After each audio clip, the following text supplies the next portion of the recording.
All right, it is 6:30 PM. Are we recording? I believe so. We are. All right, I'm gonna go ahead and call the meeting to order. Good evening, everyone. Today is August 7th, 2025. The time is 6:30 PM. This is a special town meeting for the town of Cottage City. We will start first off with roll call, starting with Ward 1 Commissioner Salsick. Ward 1, Salsick present. Thank you. Ward 2, Ward 2. Commissioner Henderson. Ward 2, Commissioner Henderson present. Thank you. Ward 3, Commissioner Wheatley is present. Ward 4, Commissioner Givens present. Thank you. At large, Brooks present. Thank you. All 5 commissioners are present and accounted for. So we have to, as you know, appoint an acting chief temporarily.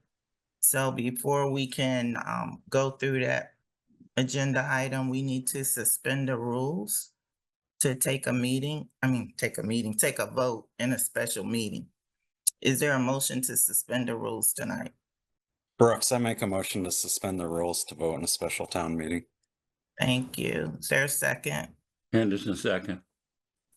Thank you. Call for the vote. We'll start with Ward 1. Ward 1, Salsick, aye. Ward 2, Henderson, aye. Ward 3, Wheatley, aye. Ward 4, Givens aye. At large, Brooks, aye. You have a hand raised. I see it. It's not the public comments section. No, no. So, the motion was made by Commissioner Brooks. It was seconded by Commissioner Henderson. All 5 commissioners voted in a yes. So there were no nays or abstentions. The motion does pass. We have suspended the rules to take a vote in tonight's meeting. Next up is the appointment of the acting chief of police, which we will have to vote on that tonight. Mr. Holtzen, do you have the resolution for us? I do. Let me put that up for you. 1 second. Let me get that for you.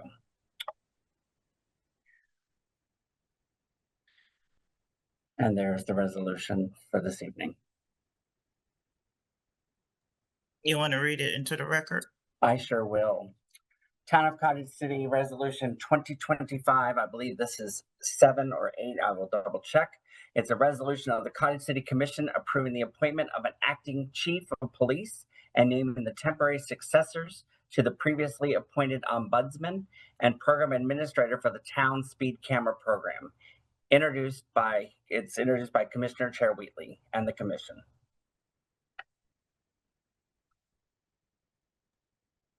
Yeah, I think that should be corrected. I will definitely get that corrected.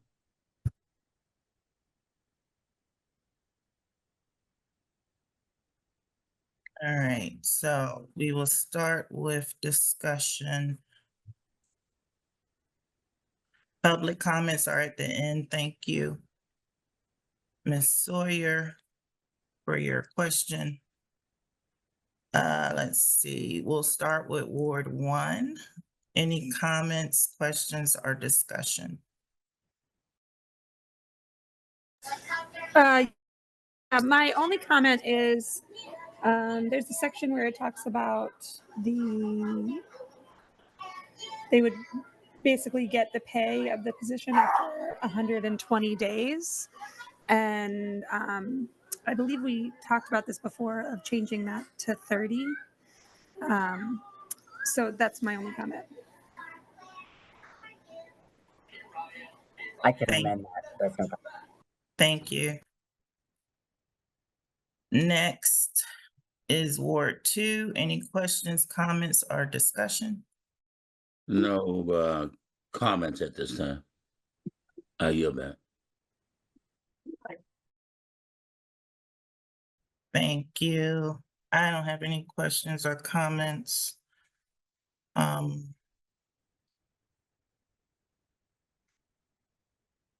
Ward 4, any questions, comments, or discussion?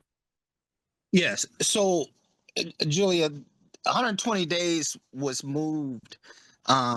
It wasn't. I think it was like a 90 days at one point, and it was moved to 120 days. However, with that said, and I do still concede to the fact that we have to go by what was voted on. But however, I think for the pay, although they should receive the acting chief's pay, I mean the former chief's pay, base pay after 120 days if they're still in that capacity. I would motion the commission to consider still giving them an increase in pay because they've taken on additional responsibilities, although not to the level of of what full-time regular appointed chief would be in Washington's. But I do think that we should consider providing some additional pay um, above what they're already getting paid for their normal patrol duties. So other than that, I yield back. And that doesn't have to be done tonight. That could be done at the next meeting. But I think that we should have a discussion on it.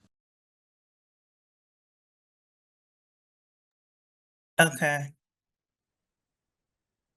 Did you want to discuss it now? Well, I think what is considered being reasonable, consider the fact that the base pay of I think the chief's base pay is 85 or 87,000. So I think the current pay of a sergeant is I believe John, can you help me with that? The current pay of a sergeant, is it 60 or 65 or something? 67 is what 67. they have right now. So I think something amenable, perhaps maybe a $10,000. It still would be broken down over into an hourly. What's the name? Could be reasonable. I yield back, and I'd like to hear what other advice has to say. Okay, thank you. At large, Commissioner Brooks. Yeah, I was actually going to piggyback off Julia. We did actually discuss this and we didn't vote on it, but the majority of the commissioners were in agreement, not for the full salary, but that we would go down to 30 days. But since he's already been acting, even prior to everything, he was already acting. So we said that basically his time in service already would count towards that. So, but this was a discussion that we already had and that we already agreed upon to lower it to 30 days, but then based off his time as already acting, that would count towards his service. I think what we didn't come up with was the final number, but other than that, no other comments. Thank you. I'm confused, John. Can you explain it? Because I must not have been at that meeting. Yeah, I don't think you were at that meeting. So we said instead of the 120 days, that because I've said all along it's ridiculous to ask somebody to act for 120 days before you pay them an increase in pay. But we said that we would lower it to 30 days. So when you're acting for 30 days after that, you would start getting the pay. But that he's already been acting for a while now before we put this stuff in place. And so we said that based off the time that he's already been acting, that would count towards his 30 days. Does that make sense? And Yeah, Julia, yeah, correct me if I'm wrong. I believe that's what we discussed. Hold on. Oh, no, hold I'm on, not. because I was piggybacking off what Julia said. I got you. That's, But this has nothing to do with you guys. Some meeting you guys had. it's This not isn't a some personnel. meeting. We had a regular meeting. This is a personnel matter. This is a personnel manual handbook. But you had just discussed it, and so I was just No, saying my this was question. already discussed. No. Listen, I'm not talking about the discussion of it. I'm saying you're saying that we implemented. Is that what you're saying? Yeah, we had discussed how we were going to move forward.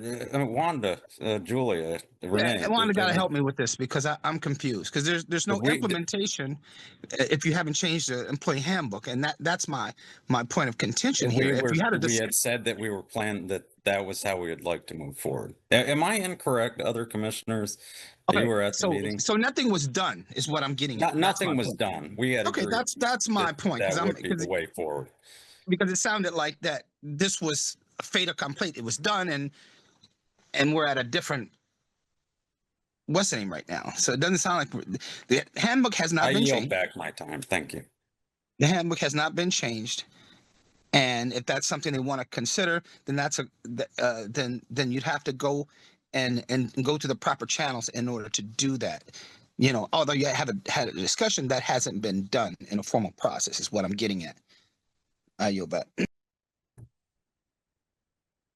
Okay, so Commissioner Brooks, I want to address your statement.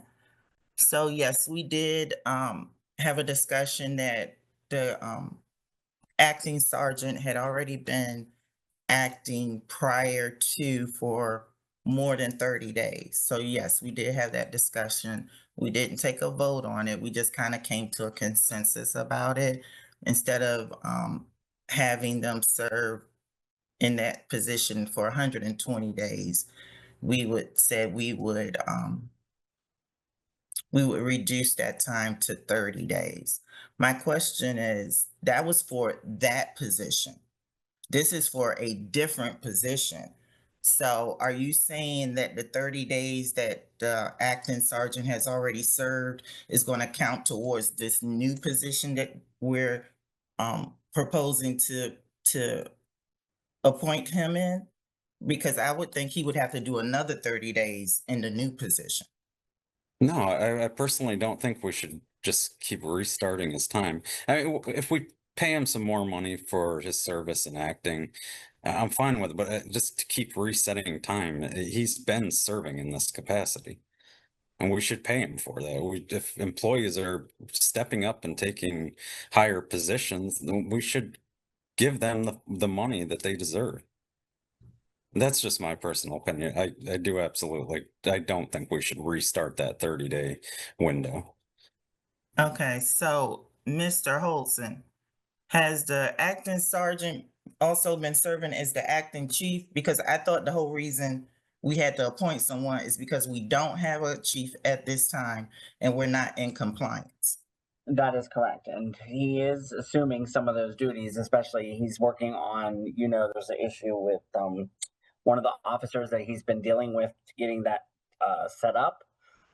There's other things that he's been doing, but according to legit, we have to have the body has to approve an acting chief because we do not have a lieutenant. So that is the reason why we have to have this meeting tonight to have you appoint an acting chief in that capacity. Okay. I'd like to say something else in precedence of what our precedence has been. Again, wasn't all that long ago, Miss Gabriel was serving as the acting town manager. And we didn't give her the pay of acting town manager. However, we did give her a temporary increase because there is additional responsibilities until she had gone, if she had gone over the 120 days.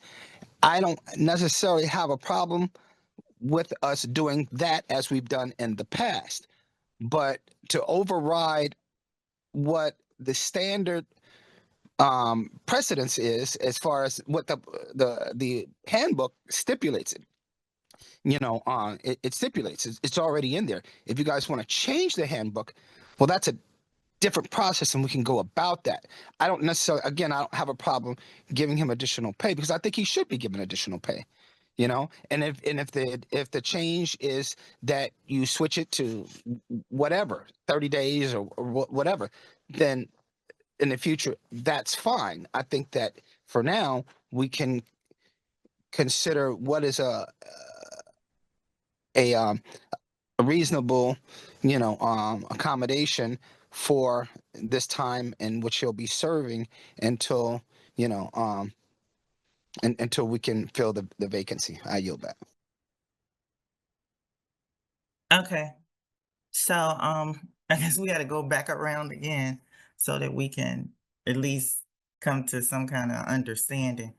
What you Um, need to do is get Mr. Best involved, because you guys are making comments and stuff like that, and you're violating a lot of things. That this is the whole purpose of an employee handbook and a charter and ordinances, and we start going and having these different, offshoots of things to override what these things are. Then you lose, you lose the context of what was set forth. Again, I believe that we need to hear from Mr. Best before we go back into this whole roundabout and have a discussion as to what our opinions are, and get a legal perspective of what it is that we're doing here and how we should go about doing whatever it is we're going to do. I yield back. I'm fine with the hearing from Mr. Best, but I mean, this is what we said, that we wanted to change the employee handbook to 30 days. And I would love to hear from Julie or Renee, but we said that we would like to move that up to 30 days so that people don't have to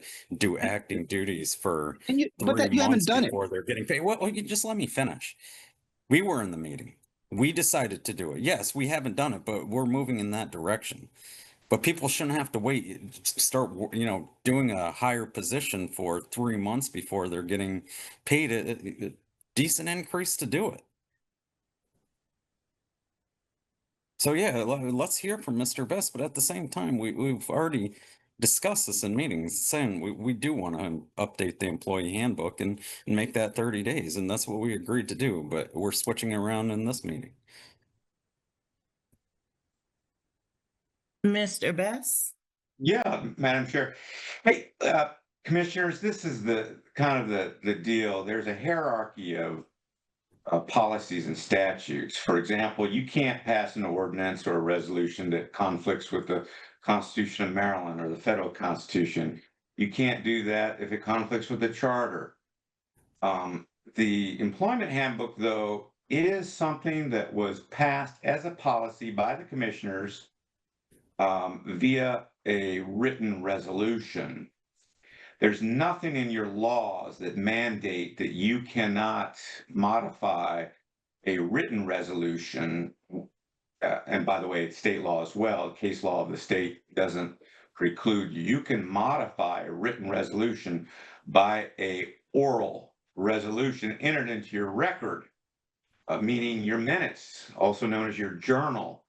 So what I recommend, yeah, you can change the employee handbook, but it's been undergoing some comprehensive changes for a couple years now since Carol left, and it's not getting anywhere because there's just so much chaos.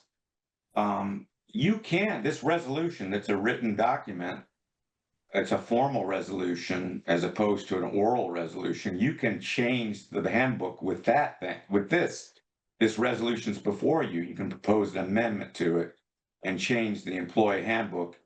And you can do it ad hoc change. When I say ad hoc, you mean you're doing it one time for one specific individual, not as a general policy. So you have some flexibility. Your charter and ordinances don't preclude or forbid you to pay someone a higher rate or a partial higher rate because they're taking on more responsibility. But I agree in some degree with Commissioner Givens that it's best that when you change written policies, you do it with another writing. And that's either with a separate resolution or with a brand new employee handbook that is comprehensively redone and readopted. So I'll yield for now. If you have any questions about what I just said, please let me know. Okay, thank you. I think you answered our question. So Commissioner Givens, did Mr. Best answer your question for you? Yeah, he answered it, but I still stand by the fact that we have previous precedents before all of you guys got here. There's not and I know because I was here, and my thing is that if you're going to, you want to create an environment in which you have some consistency in government, and again, I have no problem if you want to make the changes or whatever, but I still stand by the fact that you should do that in a separate what's the name, you know, so that you can get it done in an appropriate way, as opposed to this kind of like, okay, well, let's just take a vote, and then it kind of gets lost in the sauce, because all of this that you guys are doing right now and I've asked this for the last 3 years, and I'm sure that it's not being done, that these votes and I mean this information be logged, these resolutions be logged in a book, and so on, so it can be referred back to, because 3 years down the line, someone will have a conversation, and and they'll bring this up, and nobody will be able to find the minutes. And Mr. Best can attest to this, because he's even pointed these things out in different. We've had conversations about these same things that occur. It should not be. You you should easily be able to find these things, as opposed to someone having to fiddle through, you know, minutes that are very difficult to really kind of recount. And that's my point. I'm not opposed to any of it. It's just the process. I believe that we should have an appropriate, proper process, so that we continue to having a consistent government, as opposed to these things like how you feel today. And because I remember it used to be 90 days, which I thought was okay. And then it was moved to 120 days, but that was done through a proper process. You know what I'm saying? And that's my thing. I yield Let, back. let me follow up on that if I can, Madam Chair. And Yes, go ahead. I have another town, and 10 years ago, they decided they would not allow any substantive decisions or substantive policy decisions to be made unless it's done by a written formal resolution. That means the only type of resolution they could do in a meeting that didn't require a document, a resolution, written resolution, or procedural motions like waiving the rules or Well, before mine. adjourning and things like that you do procedurally could be done by voice vote or voice motion.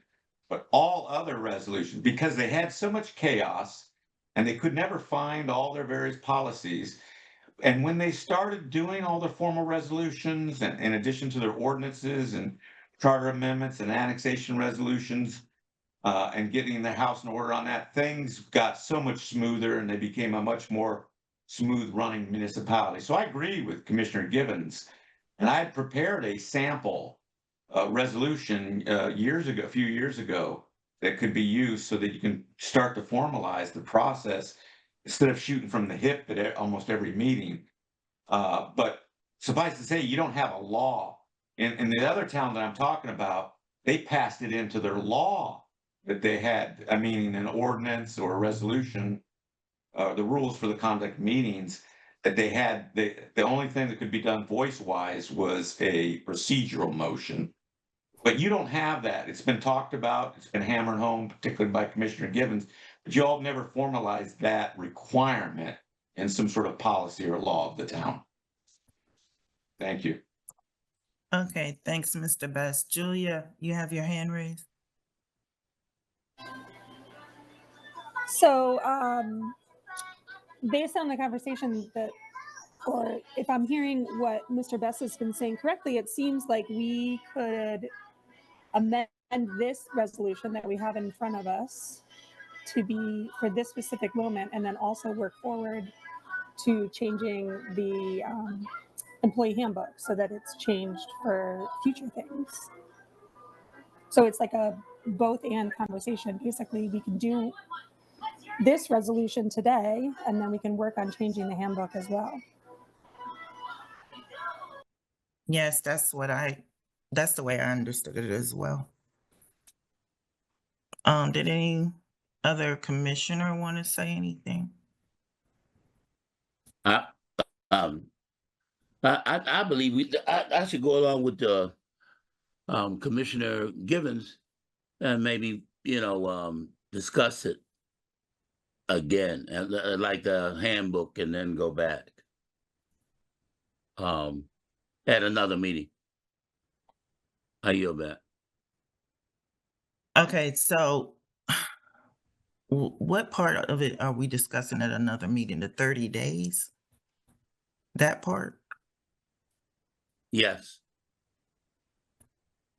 Okay, so then that means we wouldn't be able to do that tonight. yes. You you could and you could give him an increase in pay, right? Perhaps this, whatever, until the next month in which you memorialize in an employee handbook an appropriate document that specifically addresses. I don't like, and I'm gonna tell you, I don't like this. Oh, I'm gonna do this for this person and not for that person. I don't like that. That's what I'm against. And so you can be pissed off at me if you want to. I don't care. My thing is we have to treat everybody the same, and in doing so, if we memorialize it through the proper process, it's not about the person sitting in the seat. This is the policy. So if such and such is the acting office manager, you know what I'm saying? Then that would apply to that person automatically, regardless, because that's the policy that's in the what's the name. And so I think that it's not, we're talking about September's meeting is just a number of days away. That's something we could have prepared for September's meeting, and had that all hammered out, and then you do that and then go ahead and give him time served or whatever, because by then it will be the 30 days will be up, right? And the or I almost the 30 days will be up, and then it would just kick in after that. I have no problem with that if the 30 days is the worsening. But that's my point of contention. And we typically tend to go around, and I'm not accusing anybody of this is the person I like or this person I don't like. I'm just saying has happened in the past, and it's inappropriate.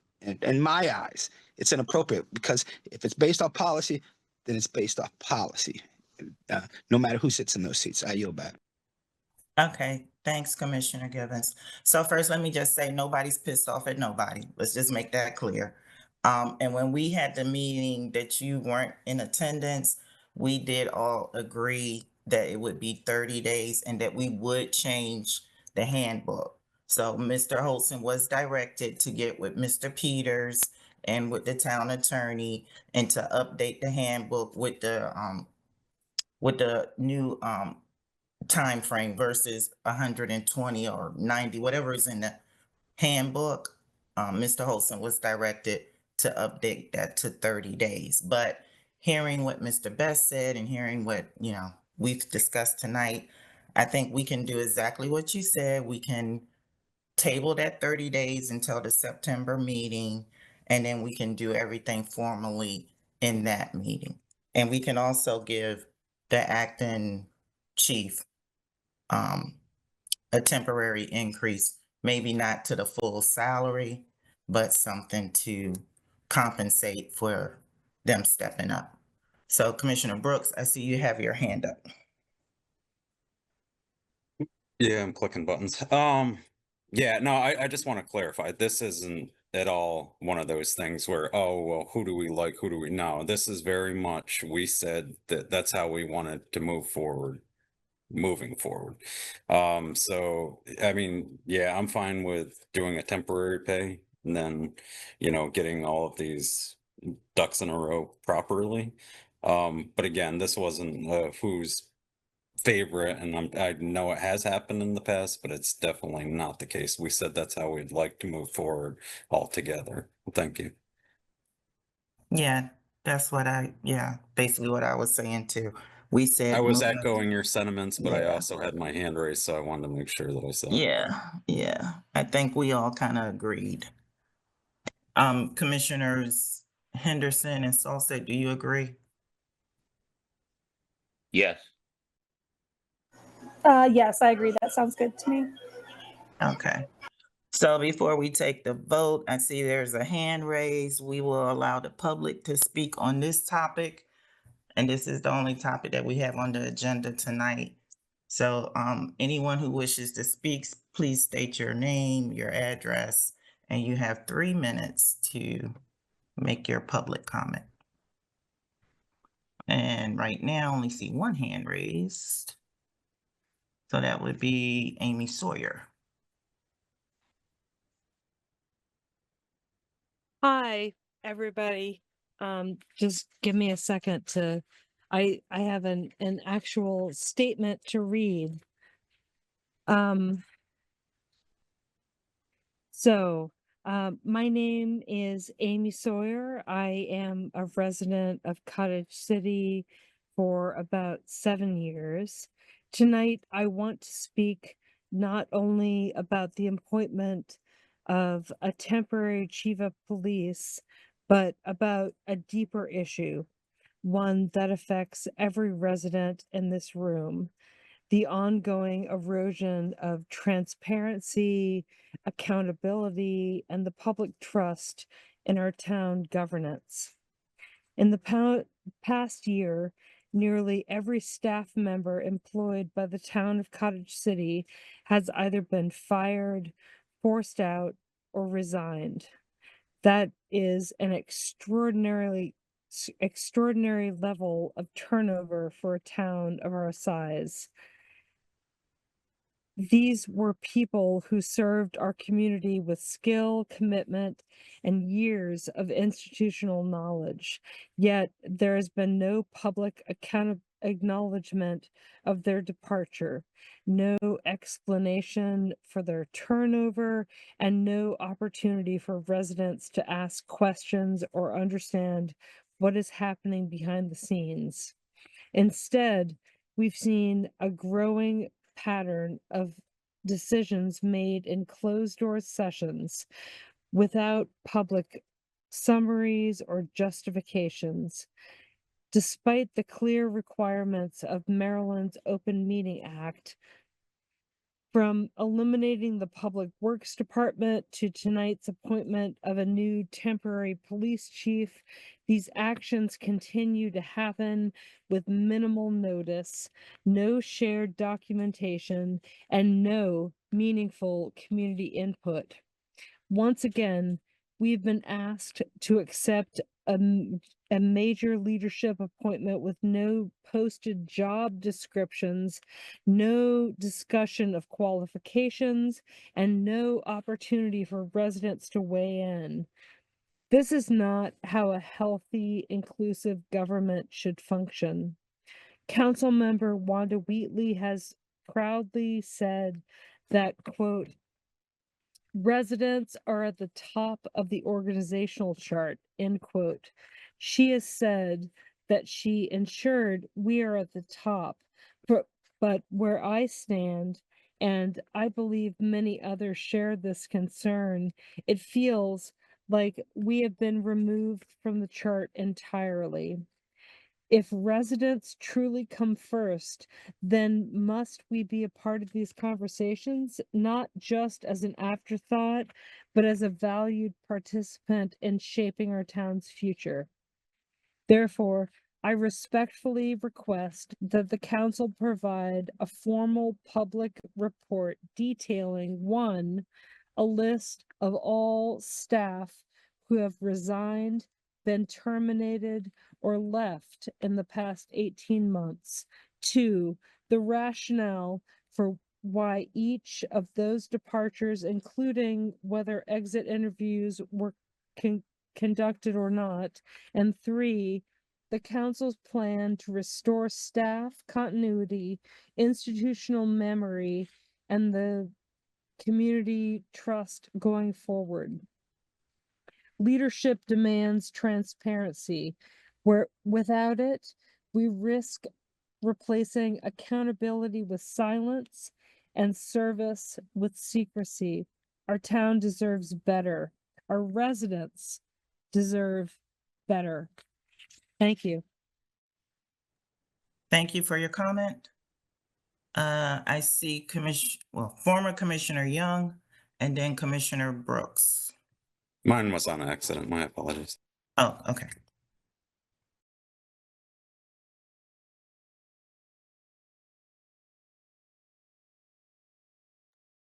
Miss Young, you're muted.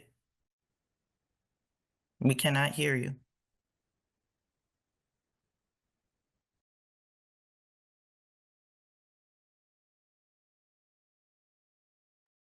We still cannot hear you. You have 3 minutes. Sorry, Ann said, see my text. I can read it if you would like. Thank you. Ann said, when will a permanent chief be hired? Have you started interviewing?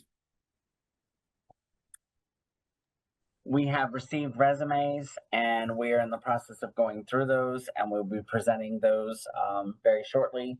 And we also will be assembling a panel of residents will be included on the panel that will be selecting the new chief. We also have some other chiefs from other municipalities as well as commissioners. So the process will be very fair and across the board, and we will make sure that there's transparency during that process as well.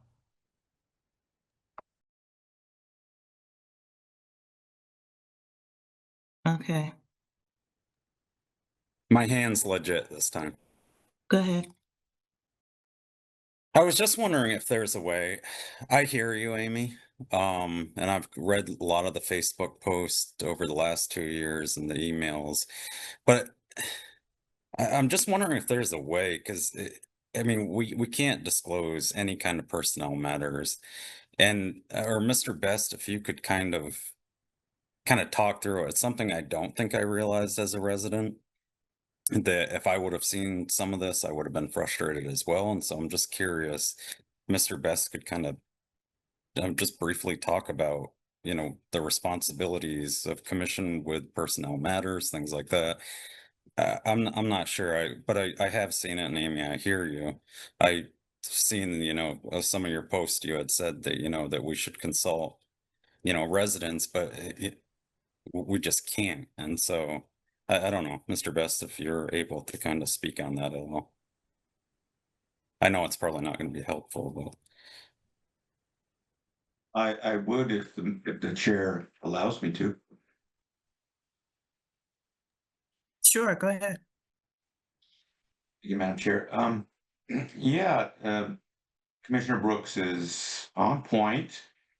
The Open Meetings Act has several exceptions to information that is entitled to sunshine or openness, and one of them is disciplinary matters and personnel matters. For example, if there was a town employee who was performing subpar or made a mistake, that is not something that should be handled in an open session because it deals with performance and discipline.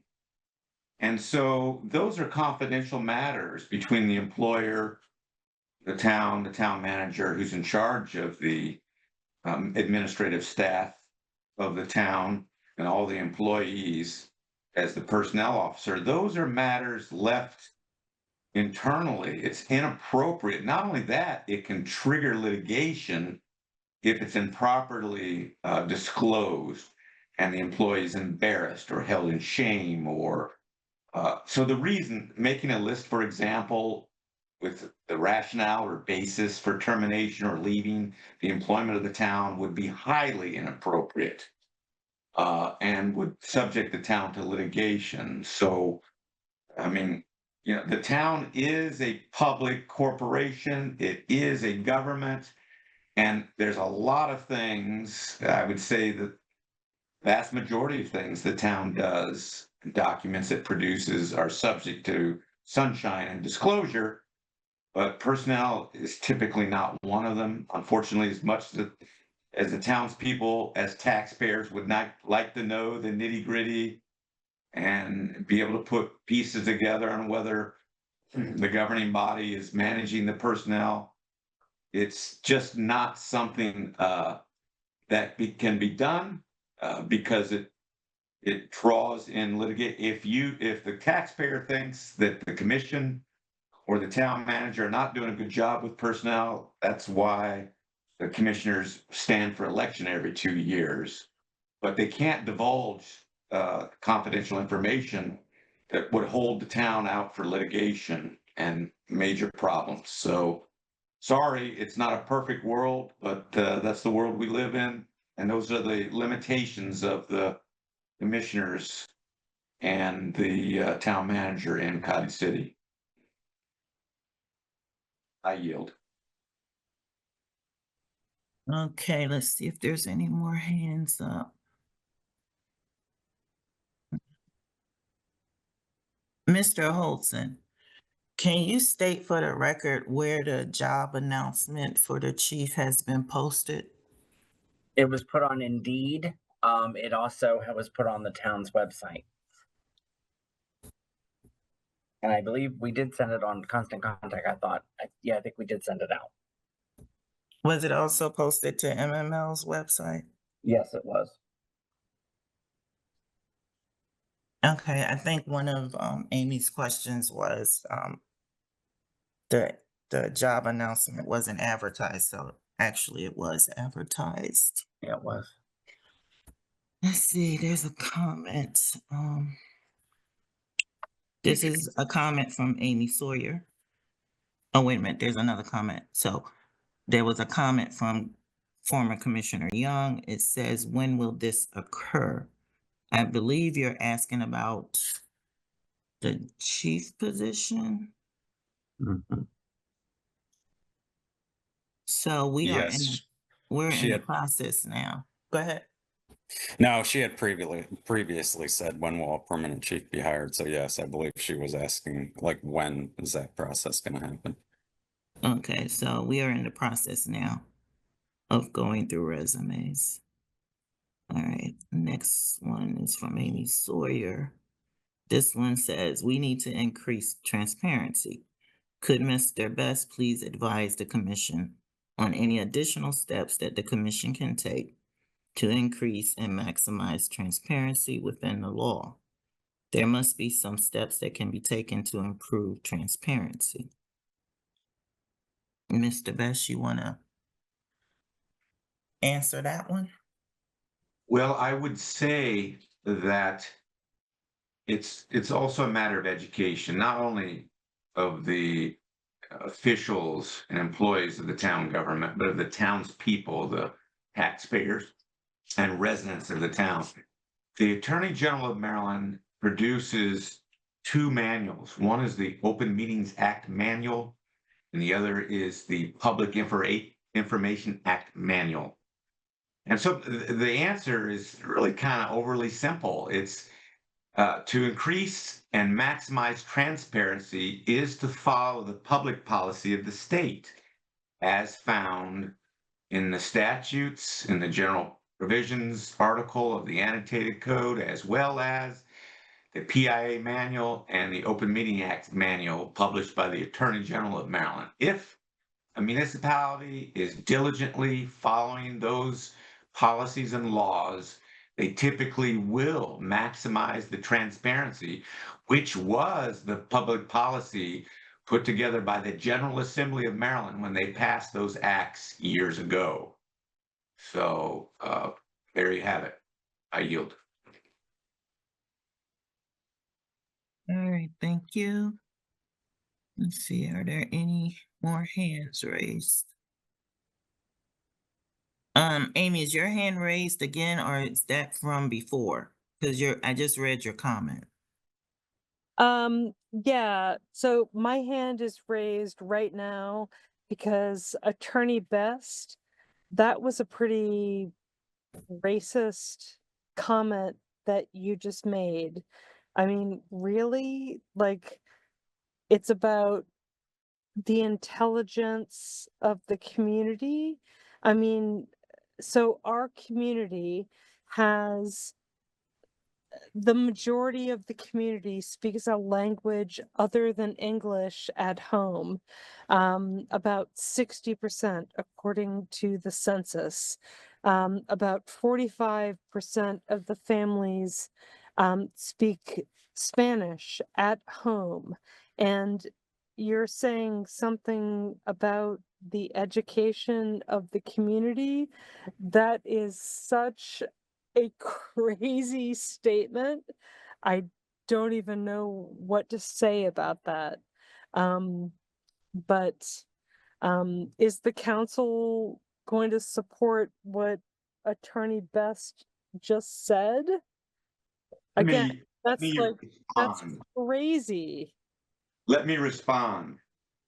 So I am Hold on, asking hold on, for the hold on, council to hold on. fund.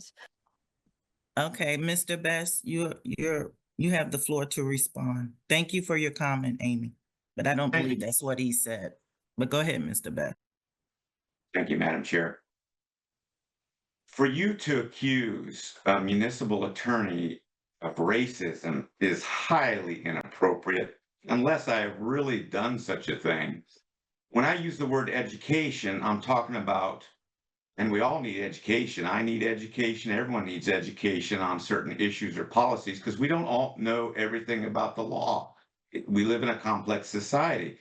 I'm simply saying that the staff and the officials of Cottage City and the townspeople, if they educate themselves on what the law requires and stay within the conflict of laws, and that the Attorney General has given some very handy booklets on how to follow the Public Information Act and the Open Meetings Act, that will maximize transparency. Please do not label me as a racist. I have served my country, and I've been a town attorney and a licensed attorney for over 20 years, and I've never been addressed by anyone as a racist. So I don't appreciate that, and I would like you to apologize for making that statement. I did not indicate, or correct me if I'm wrong, if anyone else wants to chime in, I don't think I said anything that approached a racist comment. So I regret that that was said, and I would like you to retract that. Thank you. This is Brooks. I'm sorry, I got to chime in too. He made no mention of education levels of the community. What he simply said was education on these various acts. Mr. Vest, I did not see what you said to mean any of that, and I apologize that happened. Thank you, Commissioner. Yeah, I agree. I didn't think what you said was racist. I don't think you intended it to be racist. And I think maybe, Amy, you might have taken it the wrong way or you took it out of context because that's not what he was saying. He wasn't talking about individuals' educational level. He was just saying, like Commissioner Brooks just said, if people, educate themselves on what the law is, then that would help with the transparency. There's also another comment from the Proctor family, which says education is not a dirty word. It simply means gain knowledge. I took no offense. All right, so I think we've had quite a lot of open discussion. It is 7:18. We need to make a decision on who the acting chief will be. And I believe we agreed to revisit the policy in regards to the 30 days and whether or not whoever is sitting in that acting seat would receive an increase in pay. We said we would discuss that in September, but I do want to at least appoint someone tonight so we can be in compliance, so we will not get the town in trouble with legit. So we need to figure out who we're going to appoint. I believe the next highest ranking individual in the police department would be Acting Sergeant Thompson. So he would be our candidate to appoint as the acting chief temporarily until we can fill the seat, the vacant seat of the chief of police for a permanent selection. So if there's no more discussion from the commission, I'll entertain a motion. I make a motion, we appoint in an acting position, Officer Corporal Thompson, Corporal Thompson to the acting chief position until such time a full-time chief has been hired by the town of Cottage City. I yield back. Isn't he acting sergeant right now instead of? Yeah, but his rank is corporal. Yeah. So his rank is corporal. So I'm I don't want to go through that whole, what's the name? His appropriate rank is corporal. And so you're going from corporal now, however you want to look at it. Well, however you guys want to do it. If you don't like the motion, remake it. But that's his rank. And right now he's just in a temporary position. So we're moving him from to the acting position. But I guess, I don't know, 6 in one and half a dozen the other.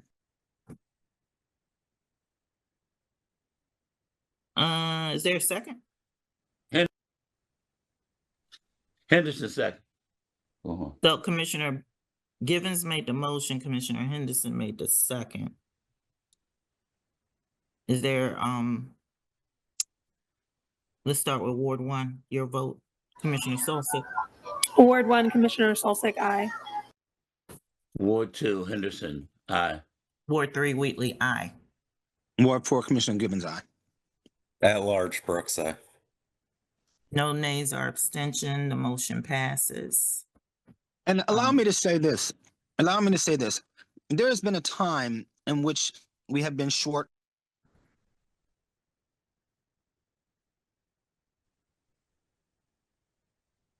Hello? I think his call dropped. I think he lost Oh, lost he's on connection. mute, or he's on mute.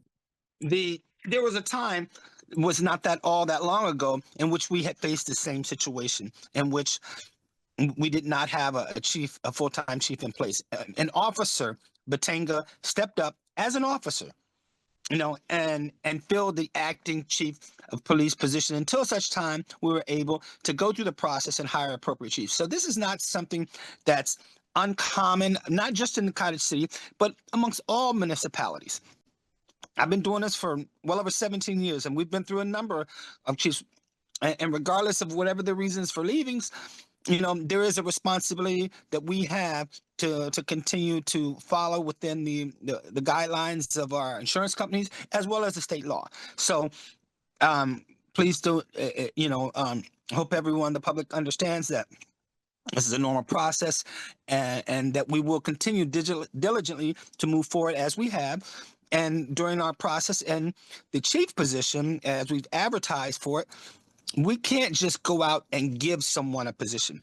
There has to be an opening date and a closing date. The minimum closing date is typically 30 days. And I would always advocate for the minimum of at least 30 days, because we want to be fair and giving all those persons an opportunity, and we want to be able to hire the best candidate. So which is why we had to wind up extending the public works position when it was open, because there was a glitch in the Indeed thing as to how it was advertised. So we want to make sure that we're fair to everyone, and so that we can get the best appropriate candidate for our position. So we are working diligently towards that goal. And we will get someone to fill those shoes and the requirements. And if anybody has any questions they would like to have the announcement sent to them, I'm sure the town manager will happily email them the announcement so they can see that in themselves and see what the requirements are. And which was just being transparent. So there's nothing to hide. I yield back. Thank you. And if anyone knows of anyone who is qualified that would be a good candidate for our chief of police, please send us their resume or their name, or have them reach out to the town manager. All right, so it is 7:23. We are at the end of our agenda. Is there a motion to adjourn? So moved. Brooks, I make a motion. Okay, it was a couple of people talking. Who made the motion? It was probably Givens. I'll second. Okay, Commissioner Givens, you made the motion to adjourn? Yes, so moved as read. Okay, and Brooks, your second? That is correct. Okay, call for the vote. Thank you both. Call for the vote. Ward 1. Ward 1, Solstick, aye. Ward 2, Henderson, aye. Ward 3, Wheatley, aye. Ward 4, Gibbons, aye. At large, Brooks, aye. Motion passes. There were no nays or abstentions. Thank you, everyone, and have a great night.